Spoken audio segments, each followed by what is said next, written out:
Baba awabariki.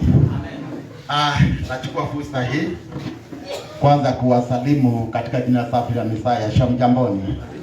Hamjambo tena? Bwana asifiwe sana. Haleluya.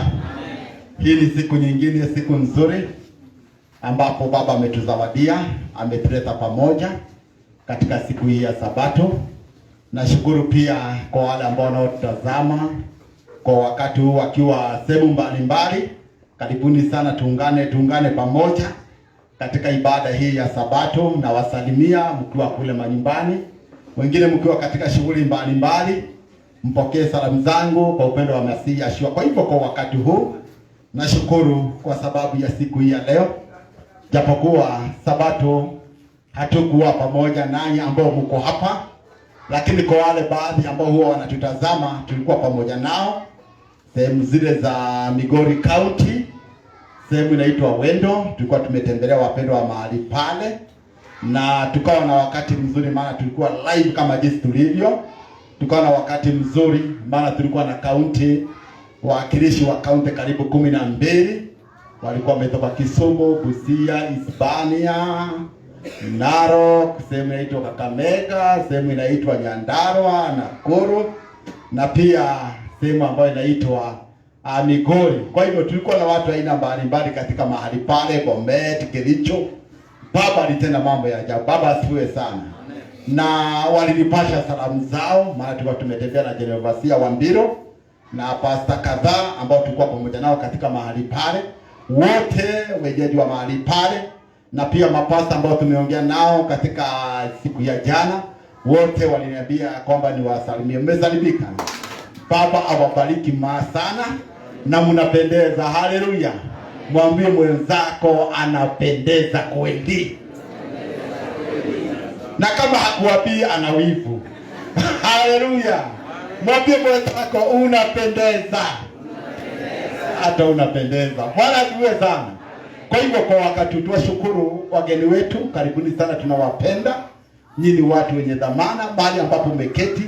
Ninaamini hakuna pangekuwa wazi kama si Baba amekupa moyo wa kutupenda na ukajumuika nasi katika hapa. Wewe ni mtu wa maana, wewe ni mtu wa dhamana. Tunakupenda na pia tunakuheshimu. Baba asifiwe sana. Tumefunzwa funzo nzuri, funzo ambalo ni funzo la kupendeza, ya kwamba tumefunzwa namna gani kwa katika lesoni?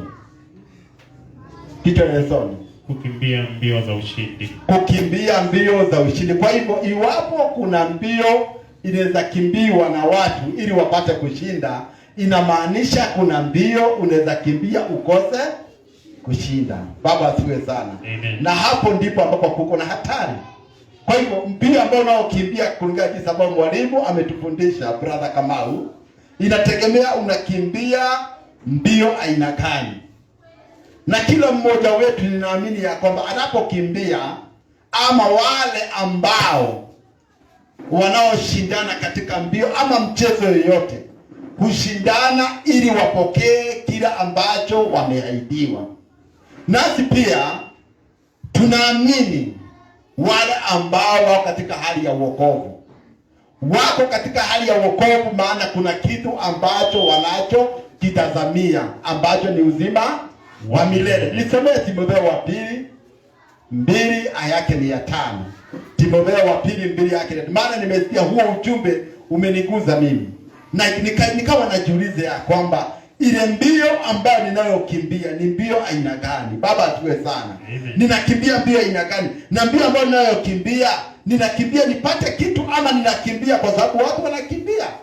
Umaiona watu wengi, pengine jambo limesemwa, watu wakacheka na wewe ukacheka, kisha kauliza kumeenda namna gani? Umecheka kwa nini? Na amecheka.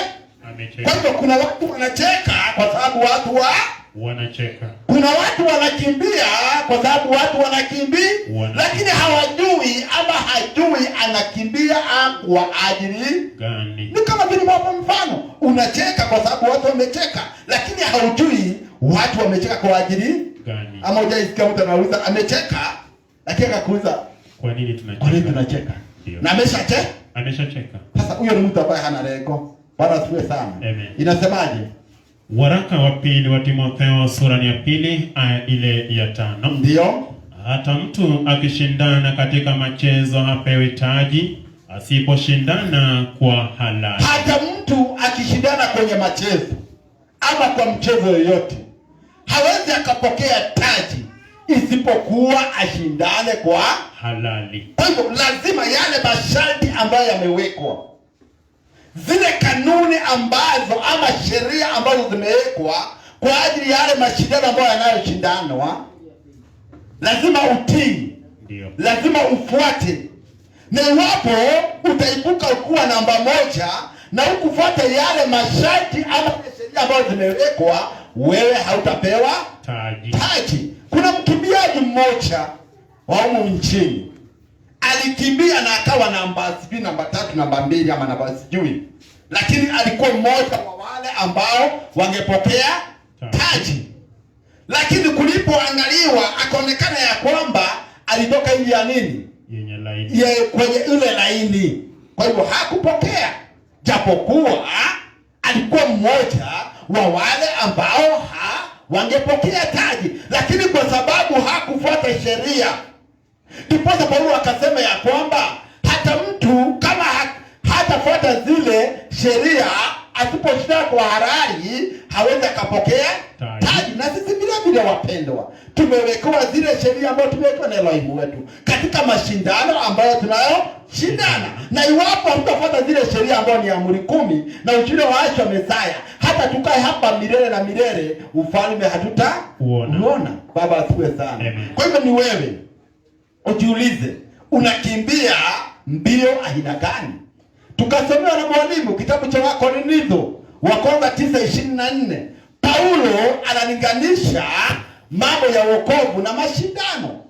Anasema ya kwamba hamjui wale washindanao wanashindana ili wapokee taji ambayo ni ya nini? Ni ya kuharibika. Ila sisi tunapokimbia, tunaposhindania imani, tunashindania ili tupate kitu ambacho si cha kuharibika. Baba asifiwe sana. Kwa hivyo anasema ya kwamba watu wale ili waende washindane, huwa wamejuzia mambo mengi. Huwa wamejuzia. Na zaidi hayo yote, mili yao wanautesa na kuutumikisha.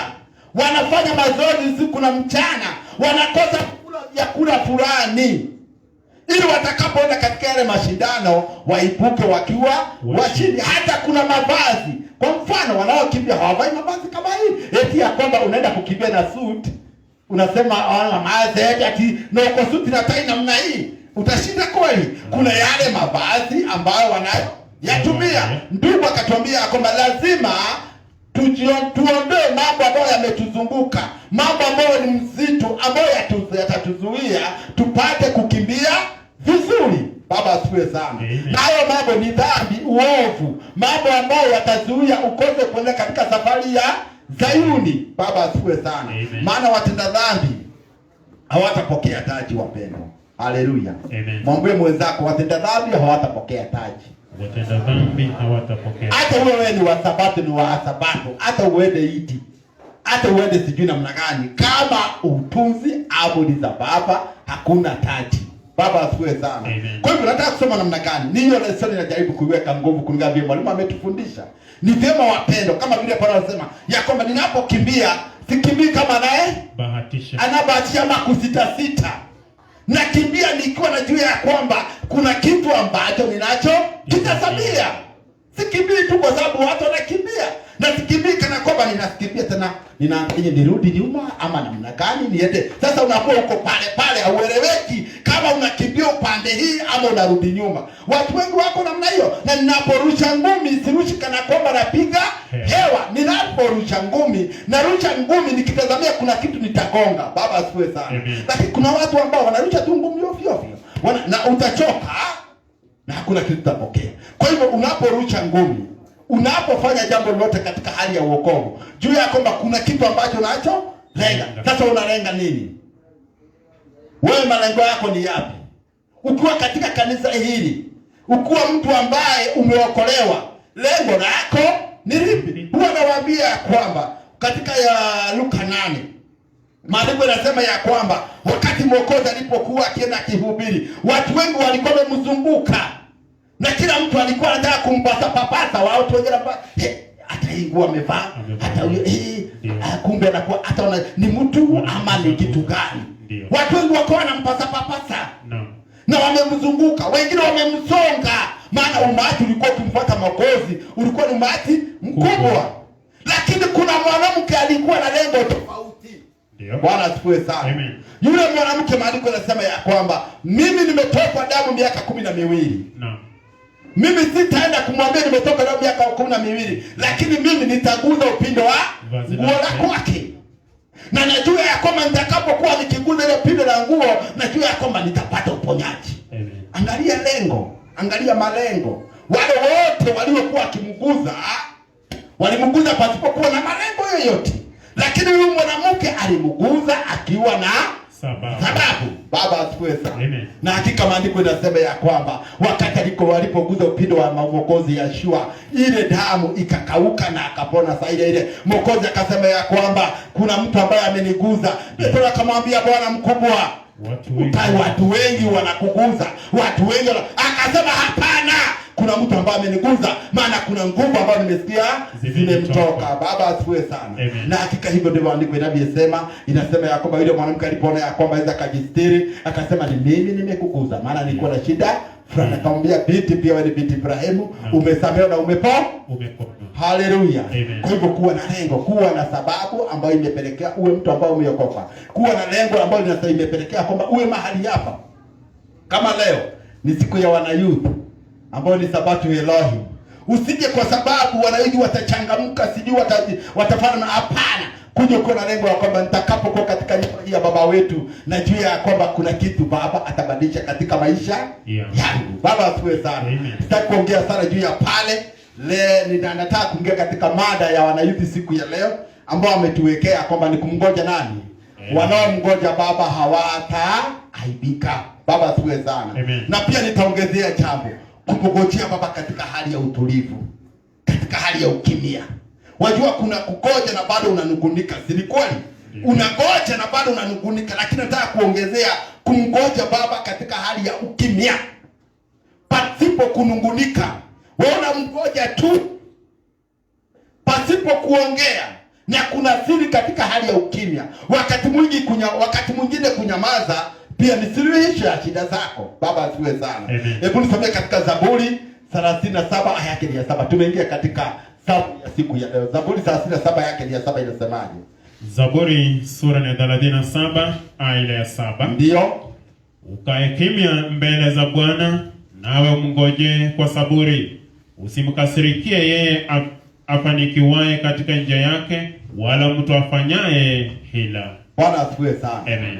Ati neno nasema ya kwamba kaa mbele za baba ukiwa kimya. Ndio. Naongea juu ya ukimya ukiwa umemngoja baba. Amen. Ndoa nyingi zimevunjika maana kuna mmoja ambaye hakukimya. Ndivyo. Kanisa nyingi zimefarakana maana kuna ambao hawakukimya.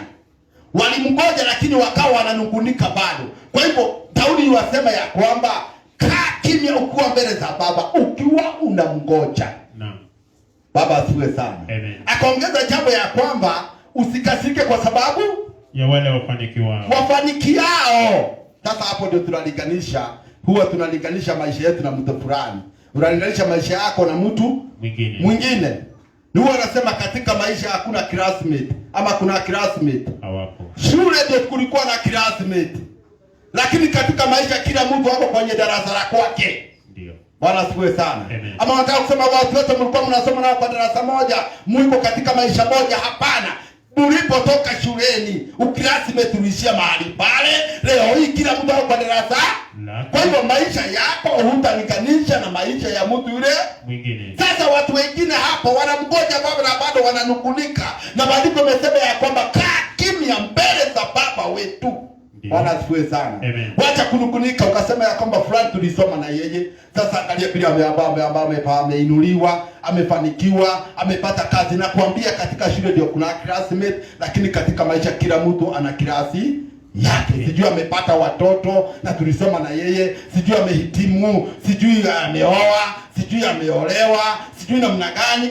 kila mtu ana darasa la kwake katika hali ya maisha. Ndipo Daudi akasema ya kwamba wewe mngojee tu baba wetu ukiwa umekimya pasipo kuongea. Yule akifanikiwa sema ni haleluya, hata yangu yaja. Baba asifiwe sana. Ndiposa wanayuthi wakachagua hii mada ama wakachagua hii zamu, wakasema ya kwamba tuongee ya kumngoja baba, nami nikaongezea ya kwamba ukiwa katika hali ya ukimya. Watu wengi hapo kwa ulizo watasema kwamba huwa tunamngojea na mngojea baba, lakini anapomngojea bado ananunika. Tutaangalia nguvu za kukimya uko mngojea baba, na pia hasara ya unamngojea baba na bado unanena ama unanungunika. Kuna hasara. Baba asifiwe sana. Tusome Zefania 1 aya yake ni ya 7. Zefania 1 aya yake ni 7. Inasemaje? Zefania 1 aya yake ni ya 7. Zefania sura ya 1 aya ya 7. Ndio. Ile yasema, nyamaza kimya mbele za Bwana Elohimu wako. Nyamaza kimya. Haleluya. Amen. Hapa naongea juu ya siri ya kunyamaza kimya. Haleluya. Amen. Kuna wakati mmoja mtu mmoja alipoteza saa yake ya mkono. Hiyo saa ile ya majira ambayo inalia. Kuna sauti inatoa. Sasa alipoipoteza kwenye mahali kwa nyumba tu, akawa anatafuta bado anapiga makelele, sasa ilienda wapi? Yeye hakuisikia, hakuipata. Lakini aliamua akasema nitanyamaza kimya. Akanyamaza kimya. Aliponyamaza akasikia. Akaenda mpaka penye saa ipo. Akaenda mpaka ile asikie sauti, akaona ile saa. Lakini kama hangenyamaza, angepata ile saa? La hasha. Hangepata. Hivyo ndivyo maandiko yanavyosema ya kwamba wamenyamaza kimya mbele ya baba wetu tunapomngojea. Haleluya. Amen. Inasema namna gani? Kwa maana siku ya Bwana ikaribu. Maana siku ya baba inakaribia, ambapo kwa kuwa Bwana ameweka tayari dhabihu. Amewatakasa wageni wake. Kwa hivyo wamekaa kimya tu, maana siku ya baba hii karibu. Watu wengi siku ya baba itafika na wasijue.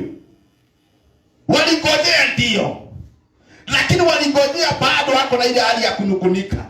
Walingojea bado wako katika hali ya shughuli za kwao. Hawakungojea katika ile hali ambayo imenakiliwa katika maandiko matakatifu. Haleluya. Soma kitabu cha Maombolezo, Lamentation 3 aya yake ni ya 26. Inasemaje? 3:26. Tunaongea juu ya kumngoja baba katika hali ya utulivu. Najua hata juma hili kuna watu ambao wamenungunika. Na Paulo anasema mimi namngoja baba. Lakini ananungunika. Bado anaongea tu. Mpaka anaweka baba kwenye utafikia nikotini. Anamuuliza sasa mambo. Sasa wewe kama ndiye Elohim, mbona umeniachia mambo yote nipate mimi? Mbona fulani ukambariki ukaniacha mimi? Angalia sasa. Huyo ni mtu bado anasema namngoja baba. Namngoja baba. Hamngoji baba wewe. Inasemaje? Maombolezo sura ya 3 aya 26. Ndio. Ni vyema mtu autarajie wokovu wa Bwana na kumngoja kwa utulivu. Ni vyema mtu autarajie wokovu wa baba na kumngojea katika hali ya nini? Utulivu. Haleluya. Amen. Unavyo mmetulia vizuri. Ati hata shiriki kianguka namna hii itasikika. Sisi tutasema ndio hiyo. Mmetulia mzuri. Na wakati watu wametulia, ndipo nakuta wakati kuna maombi hapo huwa tunaomba usiku ya kutoka usiku wa kutoka wa saa 7 saa 8 mpaka saa 11. Ulimwengu mzima huwa katika hali ya nini? Utulivu. Utulivu. Wakati hata ukiamka uombe, unajisikia kwamba kuna breakthrough. Bwana asifiwe sana. Amen. Kuna breakthrough, kuna kitu. Unasikia kwamba hata kuna uwepo wa baba ambao unatembea wakati ule. Bwana asifiwe sana. Amen. Na wakati huo ndio ufalme wa giza pia unafanya kazi usiku na usiku. Maana hata kuna ndugu ameniuliza, mbona usiku ndio watu wanagojeka sana? Mchana nakuta mtu wako sawa. Usiku nakuta mtu ameugua sana. Mchana nakuta watu hawakosani. Mume na mke usiku wanakosana. Bwana asifiwe sana. Napoongea juu ya kukosana, mume na mke wanaelewa vinavyomaanisha wanakosana. Kwa sababu wakati huo shetani anajua kwamba ndio kumetulia Na ndio wa mtu akijikabidhi mbele za Baba wakati kumetulia namna hiyo, kuna kitu ambacho atahisi mbele za Baba wetu. Na anasema hapana, zile nguvu anapigana nazo. Bwana asifiwe sana. Kwa hivyo maandiko yanasema ya kwamba ni vyema mtu autarajie wokovu wa Baba akiwa kwa utulivu. Kwa utulivu. Unatulia tu na mngoja Baba. Si eti ya kwamba ukimkosea mwenzako unahama kanisa hili, unasema nitaenda kanisa hili na bora mimi namngoja Baba, namngoja Baba na umehama. Bado unasema unamngoja nani? Elohim. Sasa unangoja Baba kwa utulivu kweli wewe ama ni kwa vita? Ni vyema mtu utarajia hapa wokovu wa Baba kwa utulivu. Bwana asifiwe sana. Amen. Endelea ndugu. Ni vema mwanadamu aichukue nira wakati wa ujana wake. Nasikia vile vijana hapo mnaambiwa. Kuna kitu nimesikia kwa mwalimu akituambia. Na hiyo jambo vijana, tukiweka ule msingi, tukikaa sawa sawa, tutaona mafanikio ya nani? Yale mtu ati sasa katika ujana wako wewe kijana. Unaweka ile yoko. Yaani unajiwekea kafana. Si kuruka. Na Paulo anasema unamngojea nani? Ukishauriwa unakaa vile ambao umeshauriwa. Kwa sababu kijana asipoweka ile yoko, hiyo ndio inaitwa namna gani? Nira hiyo. Utajipata ya kwamba wewe hauna nini? Hauna misimamo ya kwako. Ukikutana yule unabebwa na Kamau. Kama mmoja anakuja na kubeba, Wafula na kubeba, Kipichoga na kubeba, Kakatana na kubeba, Omodi na kubeba. Sasa wewe ni mtu wa aina gani wewe? Weka hiyo yoko. Bwana asifiwe sana. Amen. Weka hiyo nira. Si mtu wa kuchukuliwa na huyu na huyu na huyu na huyu. Kwa hivyo vijana hapo ndio wanaambiwa tena. Waweke nini? Nira. Wekeleke. Ukamenya kitu ya kule na gitari ya kule hiyo. Unajua kitu ambacho inaweza kuliwa, kitu ambayo haiwezi liwa. Unajua kitu ambacho unaweza fanya na kitu ambacho huwezi fanya. Na mahali ambapo unazofanya na mahali ambapo huwezi kufanya. Wakati wa kuongea na jambo ambalo unastahili kuongea na jambo ambalo unastahili, unaweka ile nira. Alafu ile nira namna gani? Na kae peke yake na kunyamaza kimya. Mimi sijasema watu wawashane. Bwana asifiwe sana. Amen. Wakati mwingine nataka unachukua muda kuwa mahali. Kuna wakati huwa tunasikia kwamba hii nyumba huwa ya Baba huwa ifungui. Siku zote imefunguliwa hili kanisa. Haifunguliwi tu milango, haifunguliwi tu Sabato. Hata siku zingine wakati mwingine unakuja hapa, unakaa peke yako ukitafakari maisha yako, ukitafakari jinsi ambavyo utakavyokuwa na ukae kimya. Ukiwa mbele za Baba, alafu inasemaje? Kwa sababu Bwana ameweka hayo juu yake. Mpaka 28. Ni hapo na akae peke yake na kunyamaza kimya. Na akae peke yake na kunyamaza kimya. Kwa sababu Bwana ameweka hayo juu yake. Kwa sababu Bwana ameweka hayo juu yake. Unajua kuna wakati sisi wazee katika boma zetu tunaona mambo mengine, unasema hapa hutaongea. Unanyamaza kimya. Unanyamaza. Vijana wetu. Si Baba anawajalia kuna ambao tarehe 13 wanaingia kwenye ndoa. Bwana asifiwe sana. Amen. Kama ukiingia kwenye ndoa, wakati mwingine mambo mwingine mtu ananyamaza. Na angalia unaona hapa ndio una haki ya kuongea. Lakini ukiongea mahali pale kutaharibika. Sasa tulia mbele za Baba, unyamaze kimya. Na si kusema kunyamaza kimya umeshindwa. Unajua kuna watu wengine wanapokuwa ile hali ya kuvutana, anaona mimi nikinyamaza nitaonekana kwa mimi ni fara, mjinga. Mimi ni kitu ambacho hakina hii. Kwa hivyo nitashinda kwenda ng'ombe puta. Sasa inakuwa namna hiyo. Wanasema yako hapa mpaka sasa unakuta mwingine mpaka huku ni nyeupe. Hata kile jibu anasema na kuna kitu nimezao ningemwambia. Hata ningemwambia na kama hivi ningemwambia hivi. Sasa anaimagine vile angeendelea kumwambia. Mambo mengine unanyamaza kimya, unaangalia wapendwa. Baba asiwe sana. Amen.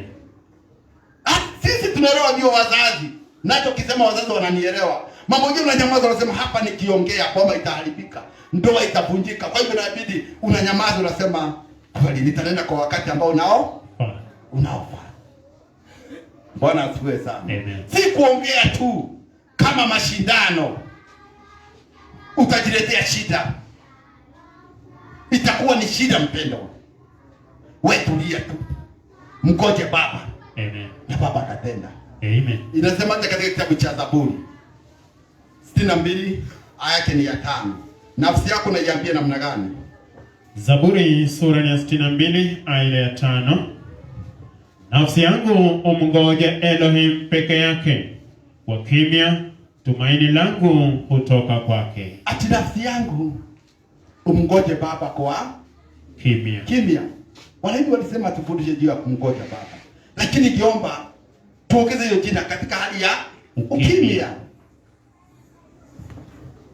Wasichana, unajua ukiongea sana, ukiwa mtu wako uko mtu mno, vijana wanakuangalia tu. Sema huyu ni wakaipeki. Sasa unakutana kwa sababu wewe ni mtu wa nini? Mdomo. Anasema huyu nikioa nikienda kwa boma yangu kwa maisha yangu. Kama anaongea namna hii, ati nyumba haitahitaji radio ama television. Kama anaongea namna hii na sijamuoa. Yeah, na nikimuoa kwa kimya, tulia. Na si kujifanya. Bwana asifiwe sana. Amen. Kwa sababu ukijifanya pia uingie kwenye doa, itakuja kujulikana ya kwamba unajifanya. Unakuwa kimya. Haleluya. Amen. Kuwa kimya. Nafsi yangu umngoje Bwana. Umngoje Elohim kwa ukimya. Kwa ukimya. Napenda mahali pale. Umngoje Baba kwa ukimya. Wacha nikoje tu. Fulani ameolewa, najua siku yangu inakuja. Baba asiwe sana. Amen. Wengine wanaharibia wengine dawa zao. Wanaharibia wengine kwa chumba yao. Si ni kweli? Kabisa. Anaweza kuweka finyo, fitina. Unataka kuoa huyo? Unajua mambo yake wewe? Unajua rekodi yake iko na pasta.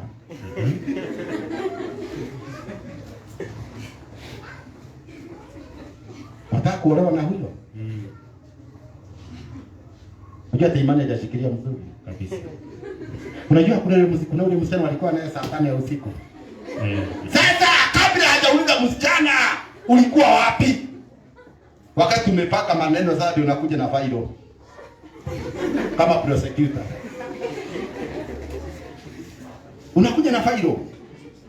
Sasa inafukuliwa. Sasa mimi naletwa na shida. Sasa tutaanzia wapi? Sasa harusi tumeshatangaza na failo umeletwa. Bwana asifiwe sana. Amen. Ujia alitoa mipa. Ulikuwa na ulinyamaza kwa nini? Nafsi yangu umngoje Baba kwa ukimya. Kwa ukimya. Alafu utarajie tumaini langu hutoka kwake. Tumaini langu haliko kwa wazazi wangu. Amen. Tumaini langu haliko kwa marafiki zangu. Amen. Tumaini langu haliko katika kanisa hili. Ndiko kwa nani? Elohim. Kwa Baba wetu. Baba asifiwe sana. Amen. Ukimngoja Baba kwa ukimya, utaona vile Baba atafanya maisha yako. Amen. Mthamaki roho. Amen. Utaona ubadilifu wapendo. Wewe tumekocha. Tulipokuwa tukidugundika, tunajua vile maisha yalitupeleka. Lakini tulipojifunza funzo hili la kumngoja Baba katika hali ya ukimya, tunaona ushindi wa Baba. Haleluya. Tukitukanwa tunanyamaza, tunakuwa kimya. Tukisegenywa tunakuwa. Lakini mwingine hapa akisegenywa tu kidogo, anaweka simu pesa. Hasara sasa hiyo ni hasara, nyamaza. Unaweka 200, sasa ni kupiga simu. Anatuacha na apata mea nyasi na ni mtu ambaye ameoko mwokovu. Mwingine alikata na pango pande hii. Panga kwa sababu alikosa kunyamaza. Mambo mengine unaachilia mtu ambaye ni machua, mambo mengine anaachiliaga iende, si ni kweli? Mtu ambaye amekomaki mawazo, unaangalia unasema hapa ndio ilikuwa haki yako imefinywa, lakini wacha nyamaze. Baba yangu atanishindania. Haleluya. Amen. Lakini ukianza kushindana, hasara itakuwa juu yako, utaenda hasara. Wanasema ya kwamba anayekimbizwa na anayekimbizana hakuna ambaye hachoki. Wote watachoka. Kwa hivyo wewe tulia. Na umngoje nani? Elohim. Ndio utende mambo ya ajabu. Bwana asifiwe sana. Amen. Kumngoja Elohim wetu. Baba asifiwe sana. Amen. Ayake ni sita. Baba ndio nani sasa? Yesu. Atakuwa nini? yeye tu ndiye mwamba wangu na wokovu wangu. Kwa sababu ya kumngoja uko ukimya, yeye tu ndiye atakuwa mwamba wako na wokovu wako. Ngome yangu sitatikisika sana. Haleluya. Amen. Ngome yangu na sitatikisika. Maana amekuwa mwamba wangu. Amen. Maana nilimngojea. Wengine wanajitetea, wengine wanaenda kujipigania. Wacha kujipigania. Hata kama umefinywa namna gani, wewe ngojea wakati wa nani? Wewe. Daudi anasema ya kwamba na nimngojea Baba kwa saburi. Na yeye akaniitikia, akaniinua, akanitoa katika shimo la uharibifu ama utelezi. Sasa miguu yangu akaipanda kwenye mwamba. Haleluya. Na mwamba ni nani? Yashua. Bwana asifiwe sana. Mwamba si ni Elohim. Akanipanda katika, kwa sababu ya Yashua Mwokozi ni jiwe kula nini? Na mitume na manabii ni msingi. Si namna hiyo? Mwamba ni Baba. Kwa hivyo nimepanda juu ya nani? Ya Baba wetu. Na Elohim na yeye Yashua ameshikilia nini? Jengo lote. Baba asifiwe sana. Amen. Kwa sababu na nimngojea, kama nimevumilia nikuwa katika hali ya utulivu. Si kunukunika. Niwaambie hasara ya kunukunika. Ama faida ya kuwa na ile hali ambayo ni ya kunyamaza. Kitabu cha Mambo ya Walawi 10 aya yake ni ya kwanza. Leviticus chapter 10 verse 1. Walawi sura ya 10 aya ya kwanza. Ndio. Na Nadabu na Abihu wana wa Haruni wakatoa kila mtu chetezo chake, wakatia moto ndani yake, wakatia na uvumba, na wakatoa moto wa kigeni mbele ya Elohim, ambao yeye hakuagiza. Kisha moto ukatoka hapo mbele za Elohim, nao ukawala, nao wakafa mbele za Elohim. Ndio. Ndipo Musa akamwambia Haruni, jambo hili ni hilo Bwana alilonena akisema, nitatakaswa mimi katika hao wanikaribiao, nami nitatukuzwa mbele ya watu hao wote. Haruni akanyamaza kimya. Sasa nataka uangalie Baba. Watoto wake wameenda wakafanya kinyume na ile maelekezo ya Baba wetu wa mbinguni. Wakatoa dhabihu kwa njia ambaye haikustahili. Wakati walipofanya hivyo, wakafa siku moja. Vijana wangapi? Wawili. Si ni wawili? Ndio. Vijana wawili, na wote walikuwa wa baba mmoja. Baba yuko mahali pale. Musa akaambia Haroni ya kwamba Baba hutakaswa kwa wale wenye takasao, ambao wanaomtakasa. Lakini kwa wale ambao wanafanya kinyume na yeye, kuna adhabu ambao watapata. Sasa nataka uangalie, watoto wawili wamekufa, na Musa bado anaambia Haroni ya kwamba hii ni pigo ambalo limetoka kwa nani? Kwa Elohim. Maandiko yanasema Haroni aliongea ama alinyamaza? Alinyamaza. Haroni alinyamaza, alijua ya kwamba na mimi nikiongea pia hii nitanipata. Bwana asifiwe sana. Mambo mengine yananyamaza, na kama ingekuwa na wewe ingekuwa namna gani? Vijana wako wawili wamekufa. Si ungeweza kumuuliza baba maswali. Wewe kama wewe ni Elohim, mpaka unasoma andiko. Si ulisema wewe ni baba mwenye huruma. Wewe unaweza kuwa hasira kwa haraka. Mbona ukafanya namna hii Elohim? Sasa angalia. Lakini unasema ya kwamba Haruni alinyamaza. Maana alijua hatari ya kuongea kwa wakati ule. Watu wengi hapa wakipatwa na shida, hata watu wengi wakifiwa hapa, unakuta hata hawajielewi, wananena maneno ambayo haistahili. Na neno nasema katika Mathayo 12, hakuna neno lolote ambalo binadamu anenapo ambao hatatoa sababu yake. Baba asifiwe sana. Kwa hivyo wakati mwingine hata shida ikitupata, nyamaza, tufunze kunyamaza. Kaa kimya kama Haroni. Hapa sitaongea, nitanyamaza, sitauliza baba maswali. Wakati mmoja Ayubu aliuliza baba maswali, na baba akamwambia sasa jifunge kiuno. Ndio. Kama kiume nikuuliza maswali. Unajua msingi ya dunia penye imewekwa, penye imepandwa? Hajui. Akauliza maswali, akasema sasa baba nimeinua mkono, hakuna kitu chochote ambacho nacho. Kijua baba si wakuuliza maswali wapendwa. Yeye hufanya kulingana mapenzi yake. Kwa hivyo hapa tunapata ya kwamba Haroni alinyamaza kimya. Hakunena. Hebu tuangalia watu walionena. Tuone hasara ambao walienda baada ya janga fulani kuwatokea. Kitabu cha Numbers ndio Hesabu 16 aya yake ni 40 na moja. Watu wengine hapa badala ya kunyamaza, majanga yametokea, na wamngojee baba, wanyamaza wamngojee baba, walienda kunena. Tuangalie kile ambacho kilichotokea. Wapendwa, tujifunze kumngojea baba katika hali ya ukimya, katika hali ya utulivu, na tuona mkono wa baba. Haleluya. Tutaona wana hivi wetu, mtaona nyinyi mko na sio bahati, mko na baraka nyingi sana ya kwamba mmekimbilia kanisa la baba wetu.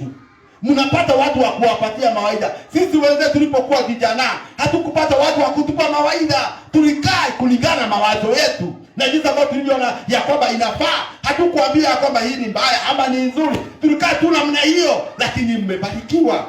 Haleluya. Mko na wazee hapa, wa mama hapa. Mko na wanaidi wenzenu ambao wamekomaa katika kiimani, katika mambo ya kidunia hii, ambao wanakuelekeza hii njia sio nzuri. Baba asifiwe sana.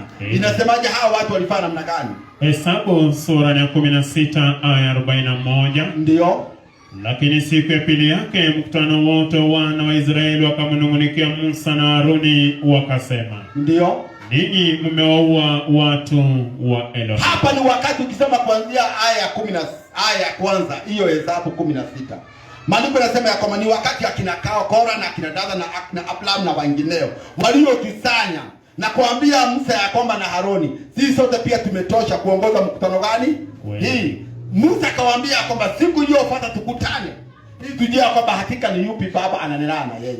Walipozisanya mahali fulani, maandiko yanasema ya kwamba walipokuwa mahali pale, Musa akasema ya kwamba iwapo watu wao watakufa kifo cha kawaida, mtajua kwamba Elohim hakunituma mimi. Lakini kama baba atafanya jambo lingine jipya na wafe, mjue kwamba nimetumwa. Hata kabla hajanena maneno yale, leo tunasema ya kwamba inchi kafungua nini? Kinywa. Inchi unaona ina mdomo hii. Hii inchi na kinywa hii. Inchi. Maandiko yanasema ilifungua kinywa namna hii. Wale akina Kora, watu 250, sini watu 200, wote wakafanya namna gani? Wakamezwa na inchi. Siku iliyofuata mkutano wa Israeli wakaenda kwa Musa. Badala wanyamaze, maana ni tendo jipya baba amefanya. Wakaenda kunungunikia Musa. Nyinyi ndio mliua akina Kora. Nyinyi ndio mlifanya hivi. Sasa angalia. Waliponena hivyo, badala wanyamaze kimya wamngojee baba, ilienda namna gani? Basi ilikuwa hapo wa mkutano ulipokuwa umekutanika kinyume cha Musa na kinyume cha Haruni, wakaangalia upande wa hema ya kukutania, na tazama hilo wingu likaifunika hema na utukufu wa Elohim ukaonekana. Na Musa na Haruni wakaenda hapo mbele ya hema ya kukutania, na Elohim akanena na Musa na kumwambia, ondokeni kati ya mkutano ili niwaangamize mara moja. Wao wakapomoka kifudifudi. Musa akamwambia Haruni, haya, shika chetezo chako ukatie moto ndani yake, moto wa madhabahuni, kisha utie na uvumba juu ya moto, ukakichukue haraka wende nacho katika huo mkutano, ukawafanyie upatanisho, kwa kuwa ghadhabu zimetoka kwa Elohim, hiyo tauni imeanza. Ndio. Basi Haruni akashika chetezo kama Musa alivyonena, akapiga mbio akaenda katikati ya mkutano, na tazama tauni ilikuwa imeanza kati ya watu, akatia uvumba juu ya moto na kufanya upatanisho kwa ajili ya hao watu. Akasimama kati ya hao waliokufa na hao waliokuwa wakale hai, tauni ikazuiwa. Ilikuwa imeua watu wangapi? Basi waliokufa kwa tauni walikuwa 14,700. Watu 14,700 kwa sababu ya kutokimia. Maana walipoona baba vile amefanya, walienda kunungunikia nani? Musa. Ndipo nikamwambia kuna watu wanasema wanamgoja Elohim na bado wananungunika. Hiyo sio kumgoja baba, na hiyo kuna hasara yake. Walipoenda wakanungunika mbele ya Musa na Haruni, ndio nasema ya kwamba utukufu wa Mungu ukashuka kwenye nini? Kwenye ile hema. Maandiko yanasemaje? Baba akasema ya kwamba hakika nitaangamiza hao watu. Ndiyo. Kitambo Haruni aende kufanya upatanisho kati ya baba na watu wa Israeli, watu 14,700 walikuwa wameangamia kwa sababu ya kutokimia. Na wamngojee baba. Kutokimia kuna hasara.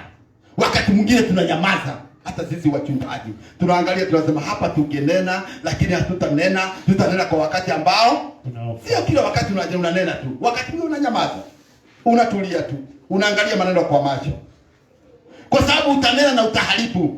Kama hao watu walienda wakanena, watu 14,700 wakaangamia wote. Wakati mwingine unaangalia baba wengine hivi, unasema baba saidia, baba saidia, baba badilisha fulani. Bwana asifiwe sana. Amen. Kuna mambo mengine pengine tunayajua hapa, lakini tunanyamaza. Wakati mwingine tunaangalia tu, tunasema sasa, huyu dada itakuwa namna gani, huyu ndugu itakuwa namna gani? Maana kanisa ni kama boma, jinsi ambavyo tunavyokaa pale nyumbani ndivyo kanisa ilivyo, hakuna tofauti. Kwa hivyo tunaangalia, kwa tunasema ya kwamba hapa tutakuja kunena kwa wakati ambao unaofaa. Bwana asifiwe sana. Amen. Haleluya. Amen. Sasa hiyo ni hasara ambayo ililetwa kwa watu ambao hawakuwa nini? Kimya. Hebu soma katika kitabu cha Isaia 30 yake ni ya 15. Isaia 30 aya yake ni ya 15. Kumngoja baba wetu. Msichana wewe mama, mzee, kijana, mvulana, jifunze kumngoja baba. Na mjifunze kungoja baba katika hali ya utulivu. Maisha si mashindano. Huwa naambia watu ya kwamba wacha kushindana na huyo, shindana na wewe ambao uliyekuwa jana. Wewe uliyekuwa jana unasema kwamba nataka kuwa bora kuliko jinsi nilivyo kuwa jana. Maana nimesema maisha si nini? Sio darasa. Sio darasa. Kila mtu ana darasa la kwake. Mulisoma pamoja na mtu fulani, yeye amefanikiwa, wewe bado una haso. Wewe ngojea wakati wako. Bwana asifiwe sana. Amen. Kwa sababu kila mtu ana maisha, ana darasa lake. Hiyo ndio jambo ambalo linanifurahisha. Ya kwa mlipotoka shule mkaingia katika maisha ya kawaida. Kila mtu aliingia darasa la kwake. Ndio. Mlisoma pamoja katika shule ya msingi, shule ya upili mkasoma pamoja, chuo kikuu mkasoma pamoja, lakini baada ya kupata kile ulichopata, kila mtu anaenda sasa kwa darasa lake. Na darasa hizo hazifanani, mitihani hiyo ifanani. Kila mtu anakuwa na maisha yake. Hata watu ambao walizaliwa mapasha, wasichana, usifikirie mtoroa na unajua sasa wanasomaga pamoja, wanavaa nguo ambazo zinafanana pamoja, wanakaa nyumba pamoja, sina wakuwa namna hiyo. Ndivyo. Lakini wakati wataingia katika maisha ya kila siku, hamtoroa na vijana ambao walikuwa mapasha. Mtoroa na watu ambao wako na umri tofauti. Bwana asifiwe sana. Amen. Mtoroa na watu ambao wako na umri tofauti, na watu ambao wametoka sehemu tofauti. Pengine unaweza kusema kwamba mimi kwa sababu tulizaliwa tukiwa mapacha, tukiwa vijana wa kiume, na tulikuwa tukifanya mambo kwa pamoja. Mkija katika maisha, darasa ya maisha ya kila siku, mambo inakuwa inabadilika. Na hapo lazima ujiandae katika hali ya nini? Ya kimawazo. Sasa inakuwa ni kila mtu kumngojea baba katika hali ya nini? Ya ukimya. Nilisema usome Isaia ngapi? 30:15. Inasemaje? Kwa maana Bwana Elohim mtakatifu wa Israeli asema hivi. Anasema nini? Kwa kurudi na kustarehe mtaokolewa. Kwa kurudi na kustarehe mtaokolewa. Nguvu zenu zitakuwa katika kutulia. Angalia. Nimekwambia kuna siri katika hali ya kunyamaza. Nguvu zako zitakuwa katika hali ya kutulia. Wewe unanyamaza tu, be quiet. Yaani hakuna kitu, unanyamaza tu namna hiyo. Nguvu zako, hata watu ambao hawaongei sana, angalia. Haongei sana. Waangalie vile wanafanya maneno yao. Uangalie. Na watu ambao wanaongea papa wanakuwa namna gani? Shalom. Unakutaka huyo mtu ni kama hana utaratibu mzuri. Bwana asifiwe sana. Amen. Tumetulia hivyo kwani tunaongeaga sana. Kuna sehemu tulienda, tulikuwa tumebeba wanaidi kadhaa. Na by the way wanaidi muwe mnazi. Mtu anajiangalia kile na wazee wa kanisa mahali. Sasa tulipoenda hiyo mwanaidi, lakini haiko hapa. Na nafikiria hatuoni. Na hata kituona tutamtaja. Na pengine hata kijua. Unajua mtu hajui kama anaongeaga sana, anaongea pointless. Unajua kuna watu wako hata unajua hata mpumbavu akinyamaza huonekana kana kwamba ako na nini? Hekima. Na hekima wakati mwingine nyamaza. Sasa tulipoenda mahali pale, huyo ndugu aliongea. Yaani tuliingia tu kwa nyumba hii. Aliongea mpaka nikaibika. Mpaka watu ambao tulikuwa tumeenda kuwatembelea wanamwangalia kwa wananiangalia, wanasema sasa kama huyu alipepa huyu, hii inaonekana yako na hekima kuliko zile ambazo ameacha kule. Kumbe wale ni wabaya zaidi. Sasa mpaka nikasema kama huyu ndio anaonekana pasa alipepa yako na hii. Na mpaka ameongea akaongea, mimi naibika, wao wanaibika, wanamuangalia kisha wananiangalia. Mimi niko namna hii. Sasa wakanajiuliza kama alibeba hili na lile ambalo limeashwa Ndio zaidi. Namna gani? Zaidi. Si ndio zaidi? Ndio. Hata mpumbavu akinyamaza huonekana ako na hii. Hekima. Ako na hekima. Ndio. Jifunze kunyamaza. Kwa sababu kunyamaza ndio nguvu zako. Hebu rudia mahali pale kwa sehemu ya mwisho ndugu. Wakati Isaya 30:15 ndio inasema nguvu zenu zitakuwa katika kutulia. Nguvu zenu zitakuwa katika hali ya kutulia. Niliwaambia kwamba kunyamaza ni silaha nzuri. Mama, si baba akiongea mume akiongea sasa ndio unakuwa uko juu kuliko mume. Nyamaza, tulia. Utaongea kwa wakati ambao unaofaa. Lakini unaweza kuta mwanamke ni kama wanashindana. Paka mimi namwambia, nyamaza kwanza niongee. Naona usitanyamaza. Na wewe mume wakati unasikia mke anaongea, nyamaza tu. Kwa sababu hawa watu ndivyo walivyo. Bwana asifiwe sana. Amen. Anaongea maneno 20. Wewe bwana mwambie, hapo ukilia, nyamaza kwanza niongee. Hapo tena ameongea ameshakupiga. Sasa tulia tu na muangalia. Kwa sababu kila jambo lina wakati wake. Haleluya. Amen. Si ni kweli hiyo maneno iko namna hiyo? Waese. Yako iko namna hiyo? Kila mtu iko namna hiyo. Bwana asifiwe sana. Amen. Si baba wabariki sana. Amen. Kwa hivyo kungojea baba katika hali ya utulivu. Naam. Unajua mimi naongea kwa sababu ya vijana ambao wanaingia kwenye ndoa na ambao wataingia. Ndio. Wakati mwingine kunyamaza ni mzuri. Naam. Na kunyamaza ndio nguvu zako. Haleluya. Amen. Hebu soma katika kitabu cha Kutoka 14 aya yake ni ya 10. Kutoka 14 aya yake ni ya 10. Kutoka sura ya 14 aya ya 10. Ndio. Maandiko yasema, hata Farao alipokaribia, wana wa Israeli wakainua macho yao, na tazama Wamisri wanakuja nyuma yao. Wakaogopa sana, wana wa Israeli wakamlilia Elohim.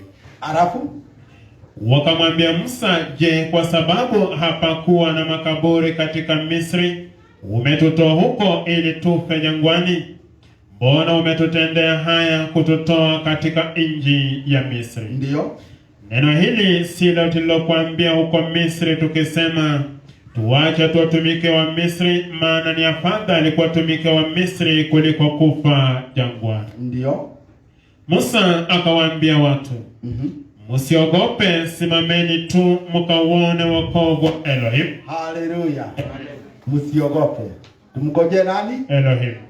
Somo la kale kwa lesson ilikuwa nasema namna gani? Heri ati wale ali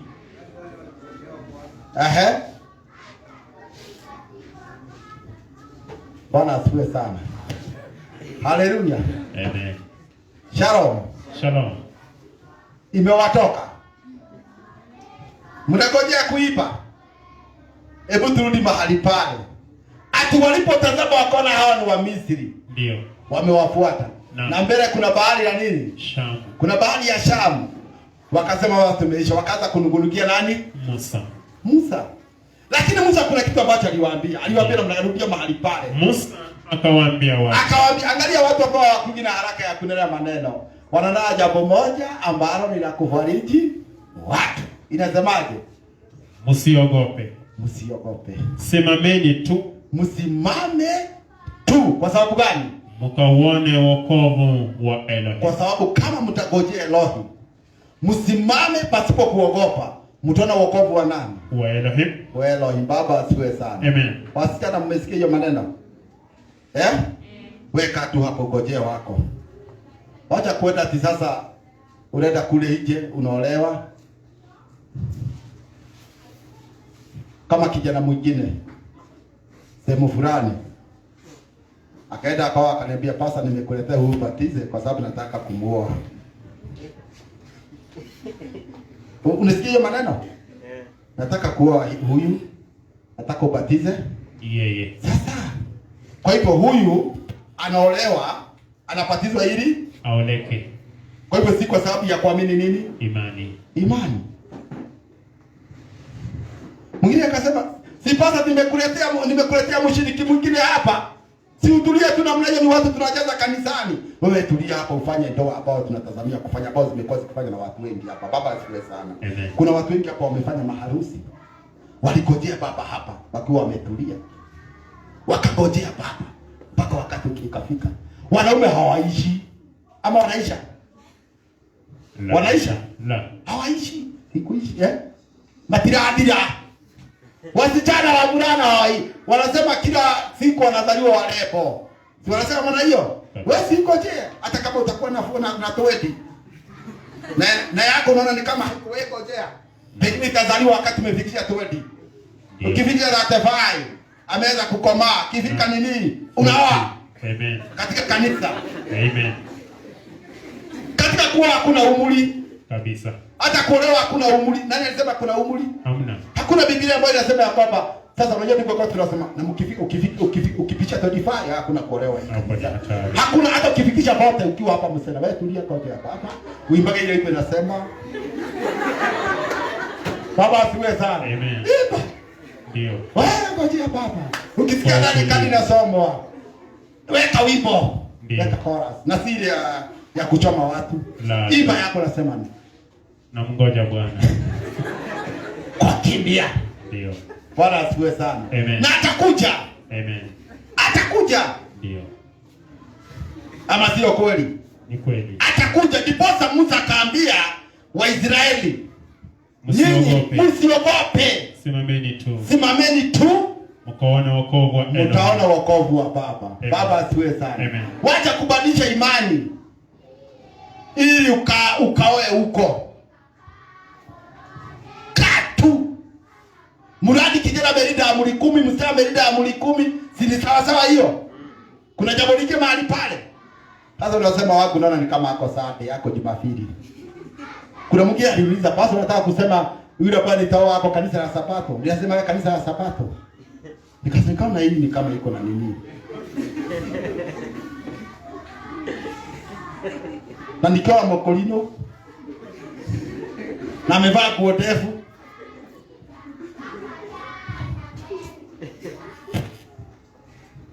Kocha Elohim na utaona wokovu wa nani? Wa baba wetu. Bwana asifiwe sana. Amina. Sasa wewe utakosa kungoja. Ukisikia kadi zikisoma hapo nasema na kama nikalijua ningegoja. Na hiyo kama nikalijua imeshafanya na gani? Haiwishi. Sasa hiyo itakusaidia weka tu hapa tu. Mtoto wako inera. Baba asiwe sana. Amen. Tutaimba kwa harusi yako. Haleluya. Amen. Koja tu tutaimba. Baba asiwe sana. Amen. Wakati wakitaka kuolewa kwa kanisa. Hakuna. Kumbe mko na mipango ingine nyinyi. Kumbe mmekaa hapa tunahubiria watu ambao wako na mipango ingine. Vijana mumeona hii maneno hii? Mumeona? Mnaona hapa kama kuna kitu? Hawa watu wagoji Elohim. Mnagoja Elohim kweli? Muolewe wa murithi ufalme. Usipoolewa, uolewe, upate, ukose, uwe maskini, uwe tajiri, ni dhamiri yangu ni Zayuni ndiko. Hiyo iko tunaipata namna gani? Zayuni ndiko.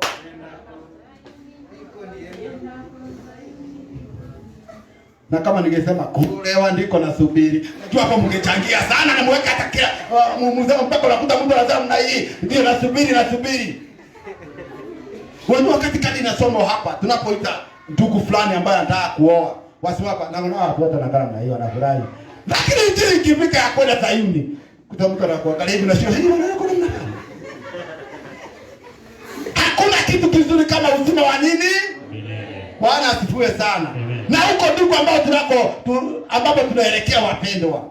Tuolewe tukose kuolewa, tupate mali tukose mali, sisi tunaenda wapi? Lengo letu la kuokoka ni uzima wa milele. Amen. Tusipoteze mwelekeo wetu. Bwana asifiwe sana. Amen. Inasema ya kwamba malizia ndugu mahali pale, napoendelea kumalizia. Inasemaje? Kwa maana hawa Misri mlioona leo, hamtawaona tena. Siri ni nini? Siri ni nini? Soma. Siri. Bwana atawapigania ninyi. Ati Baba. Bwana asifiwe sana. Amen. Baba anapigania watu aina gani? Nanyi mtanyamaza kimya. Wale ambao wanaomngojea kunyamaza kimya, hao ndio Baba anafanya namna gani? Anapigania. Si watu ambao wanamngojea bado wananugunika. Nyinyi mtanyamaza kimya tu na Baba atawapigania. Amen. Baba asifiwe sana. Amen. Baba atakupigania. Amen. Wacha kuangalia vile hali imekaa mpendo. Wacha kuangalia jinsi ulivyo. Huwa anasema ya kwamba roho yako sio mzuri, lakini kesho yako ni nzuri. Ni mzuri. Nikawaambia wakati mwingine hapa, Yusufu alikuwa kwenye prison, kwenye gereza. Aliamka tu katika shughuli zake za kikazi kule gerezani kama kawaida, lakini kama jua halijazama alishakuwa waziri mkuu. Amen. Bwana asifiwe sana. Alikuwa ameamka kazi zake na shughuli za kawaida. Mordekai alikuwa amezoea kuwa pale langoni kama kawaida, lakini kabla jua halijazama alikuwa ameinuliwa. Bwana asifiwe sana. Kwa hivyo kumkocha baba ni jambo la muhimu. Katika hali ya utulivu, Hamani anatengeneza mambo yake, nini kimbia anatengeneza mpaka mtu wa kumsulubisha. Mordekai yuko pale langoni ametulia, anamgoja nani? Elohim. Wakati ilipofika aliinuliwa. Baba asifiwe sana. Daudi alikuwa malishoni kama kawaida, siku kama ya leo akichunga, lakini kuna watu waliambizana ya kwamba hatutaketi chini mpaka yule Daudi aje tumweke mafuta awe nini? Kufika jioni alikuwa ameshafanyika nini? Amewekwa mafuta. Bwana asifiwe sana. Mngojee Elohim. Bwana asifiwe sana. Ngojea wakati wewe wacha kutumia mkato shortcut. Ngojea baba atatenda mambo makuu. Atinyi mtanyamaza tu. Muone vile baba atawapigania. Wacha kujipigania. Ngoja baba katika hali ya ukimya. Amen.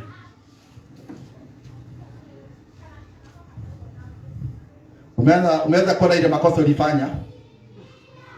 Na wewe kaa katika uasherati, uzinifu, uwizi. Useme bado nakoja baba. Na huko kwa uasherati na mlikuwa na fulani jana. Baba anakukoja. Hakuna. Hiyo sahau. Wewe unakoja shetani. Mtupe jehanamu.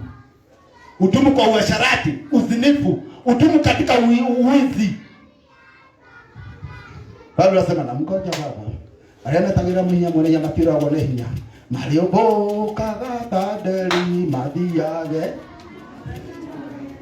Adogile tena, ulitoka zamani wewe. Rudia baba. Amen. Bwana asifiwe sana. Amen. Udumu kwa washarati usema unamgoja baba.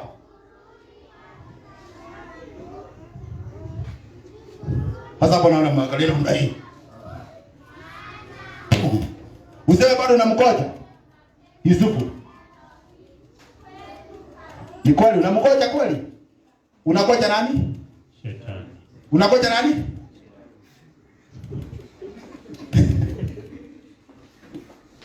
Mwizi.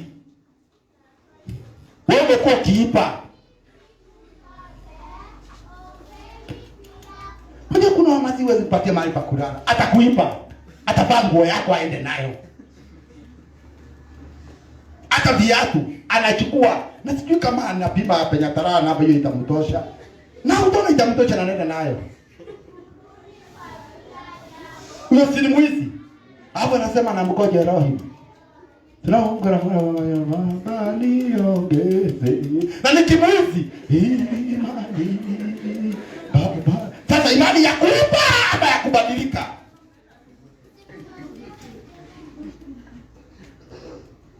Haleluya. Hebu mnipokie mkono tafadhali. Muko. Paulo anasema anayeipa na aache wizi. Aache kuipa. Wengine paka wanaiba fugura. Wanaiba Elohim. Unatoa wazi. Mwizi kabisa anaiba paka Elohim. Fugura 10 hatoi. Anaiba na bado anasema namkoje baba kwa kimya. Nini tayari mwana? Na fugura 10. Anararua. Anasema baya ni kuhani. Na modhejeri.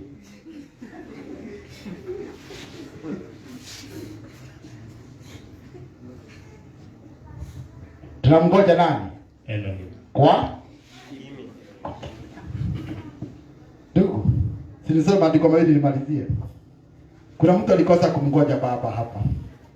Samueli wa kwanza 13, aya yake ni ya 8. Muda wangu ndio umeisha. Samueli wa kwanza sura ya 13 aya 8. Ndio. Akangoja siku 7 kwa kadiri ya muhula uliowekwa na Samueli, Lakini Samueli hakuja Gilgali, na watu wakatawanyika mbali naye. Sauli akasema, nileteni hapa sadaka kuteketezwa na sadaka za amani. Akaitoa sadaka ya kuteketezwa. Hata mara alipokwisha kuitoa hiyo sadaka ya kuteketezwa, kumbe Samueli akatokea, naye Sauli akatoka kwenda kumlaki na kumsalimu. Angalia sasa, ilikuwa ya kwamba Waisraeli wanaenda kupigana Wafilisti, na ilikuwa siku 7.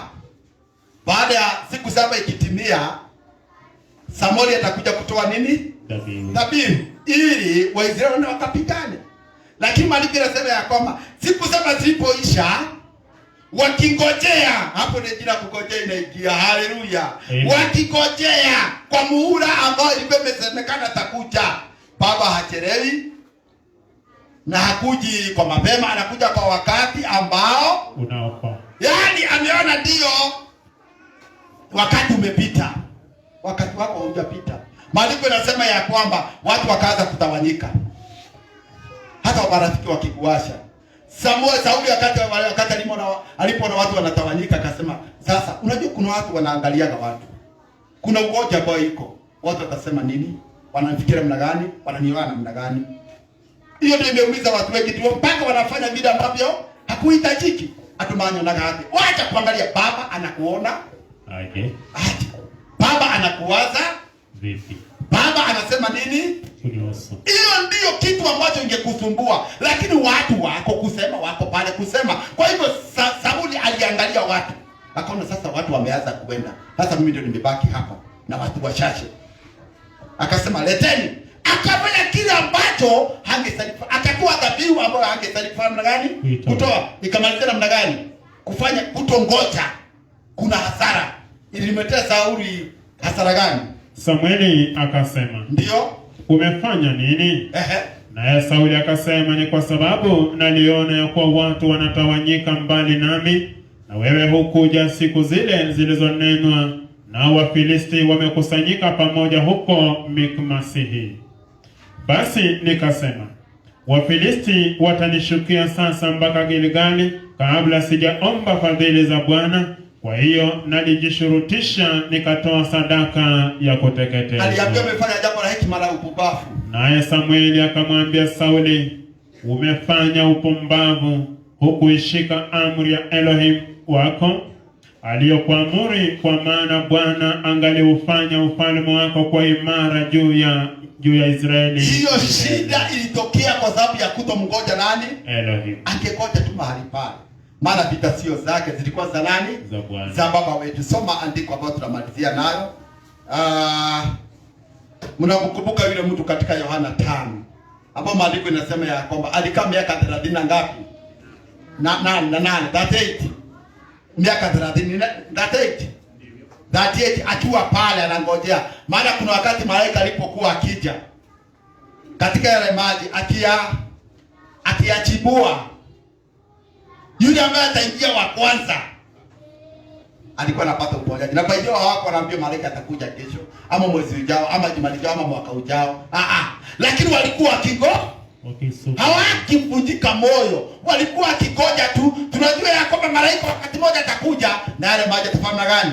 Atayachibua, na bila shaka nitaingia nikiwa wa kwanza. Kila mmoja alikuwa anaona kwamba nitaingia nikiwa wa kwanza. Na bila shaka aliyekuwa akiingia wa kwanza alikuwa akipokea nini? Uponyaji. Basi kulikuwa na mtu alikuwa amekaa miaka 38 mahali pale. Hapo pale tu. Yeye anakoja tu. Hakuvunjika moyo. Umekaa miaka ngapi kwa imani na umeweza kuvunjika moyo?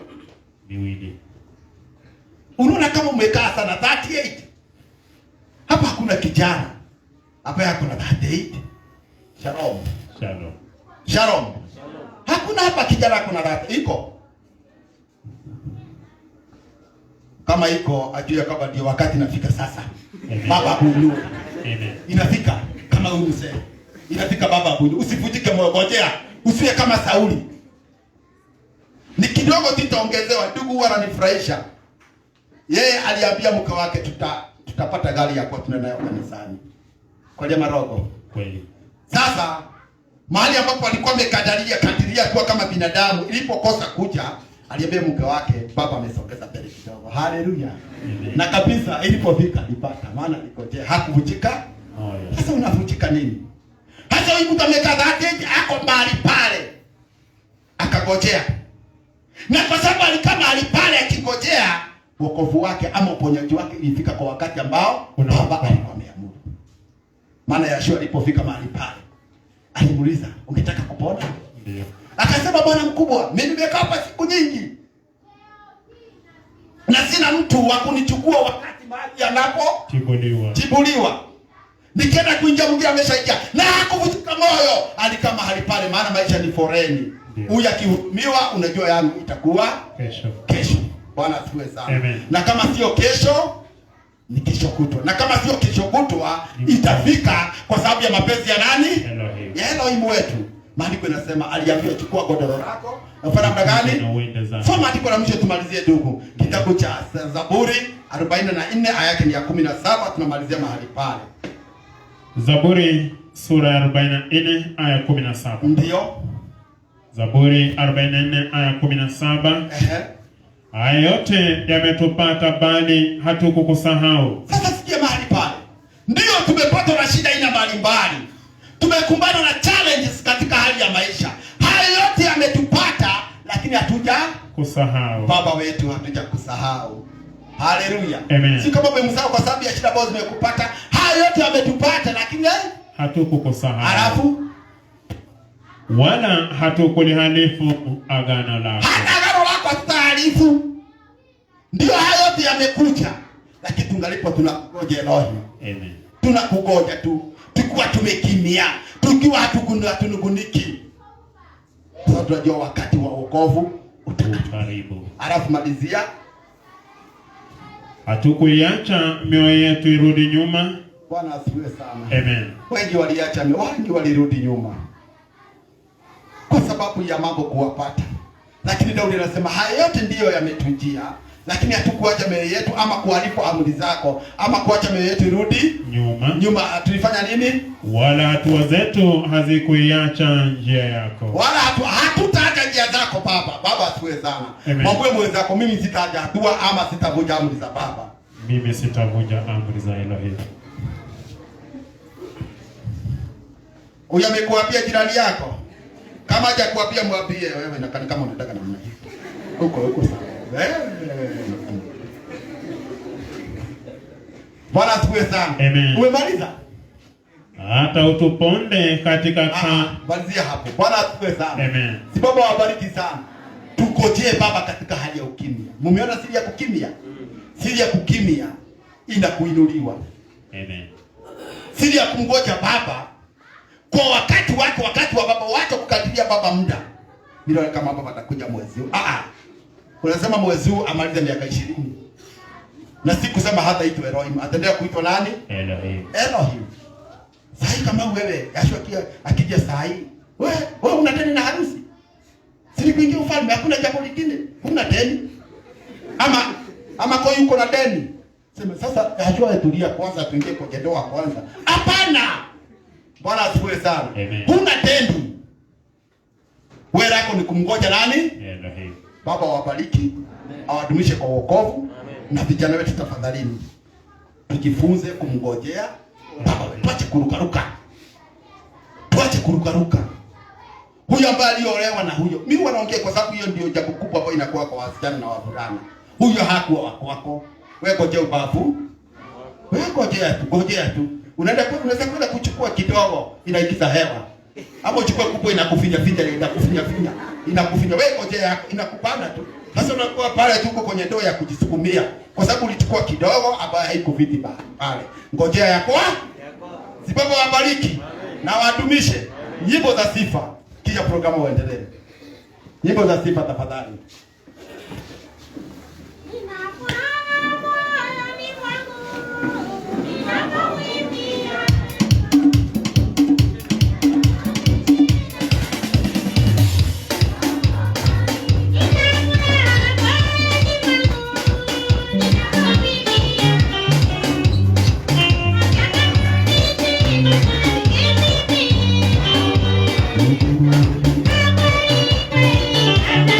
Yeah.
Tunakuhimidi, tunakushukuru ewe Baba Mungu wa mbingu na nchi.